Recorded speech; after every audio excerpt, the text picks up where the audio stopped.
wabarakatuh. Perkenalkan, nama saya Dini Apriliani dengan NPM 3012305, Prodi Hukum Universitas Teknologi Digital kelas A223. Di sini saya akan menjelaskan tentang lembaga-lembaga dalam sistem ketatanegaraan Indonesia menurut Undang-Undang Dasar 1945.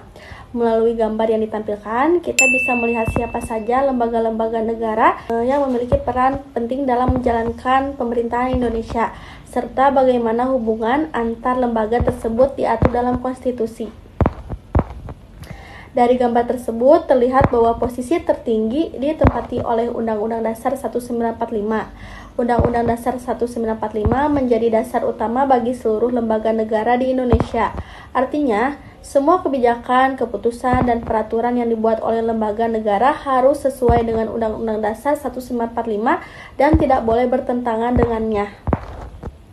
Selanjutnya, saya akan menjelaskan lembaga-lembaga di tingkat pusat. Yang pertama adalah MPR atau Majelis Permusyawaratan Rakyat. MPR terdiri dari anggota DPR dan DPD. Lembaga ini memiliki wewenang untuk menetapkan dan mengubah undang-undang dasar, melantik presiden serta wakil presiden, dan juga dapat memberhentikan mereka sesuai dengan ketentuan konstitusi. Kemudian ada DPR atau Dewan Perwakilan Rakyat yang memiliki fungsi utama dalam membuat undang-undang, menyetujui anggaran pendapatan dan belanja negara, serta mengawasi jalannya pemerintahan. Lalu ada DPD atau Dewan Perwakilan Daerah yang mewakili kepentingan daerah-daerah di tingkat nasional, terutama dalam hal otonomi daerah dan hubungan antara pemerintah pusat dan daerah. Di sisi eksekutif, terdapat presiden sebagai kepala negara sekaligus kepala pemerintahan. Presiden menjalankan kekuasaan pemerintahan dan melaksanakan undang-undang dibantu oleh wakil presiden dan para menteri. Presiden juga berhubungan dengan lembaga seperti Bank Indonesia dan KPU untuk urusan moneter dan penyelenggaraan pemilu.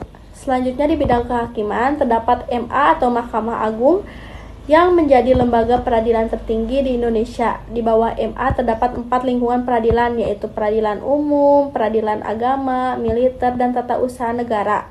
Selain itu, ada juga MK atau Mahkamah Konstitusi yang berwenang menguji undang-undang terhadap Undang-Undang Dasar 1945, memutus sengketa hasil pemilu, dan membubarkan partai politik bila melanggar konstitusi. Lalu ada KY atau Komisi Yudisial yang bertugas menjaga kehormatan dan perilaku hakim serta mengusulkan pengangkatan hakim agung. Dan terakhir ada BPK atau Badan Pemeriksaan Keuangan yang berfungsi memeriksa pengelolaan keuangan negara agar transparan dan akuntabel. Lembaga di tingkat daerah terdapat pemerintah daerah provinsi dan kabupaten atau kota yang dipimpin oleh gubernur, bupati atau wali kota, serta DPRD sebagai lembaga legislatif daerah. Pemerintah daerah menjalankan otonomi daerah untuk melayani masyarakat sesuai dengan kebijakan nasional. Selain itu, sistem peradilan juga mencakup 4 lingkungan peradilan yang berada di bawah Mahkamah Agung, yaitu peradilan umum, agama, militer, dan tata usaha negara.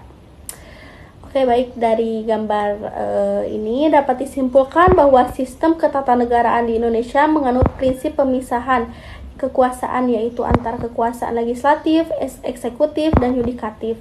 Namun ketiganya tetap saling berhubungan dan saling mengawasi agar tidak terjadi penyalahgunaan kekuasaan. Dengan sistem ini diharapkan pemerintahan Indonesia dapat berjalan secara demokratis, adil, transparan sesuai dengan amanat Undang-Undang Dasar 1945.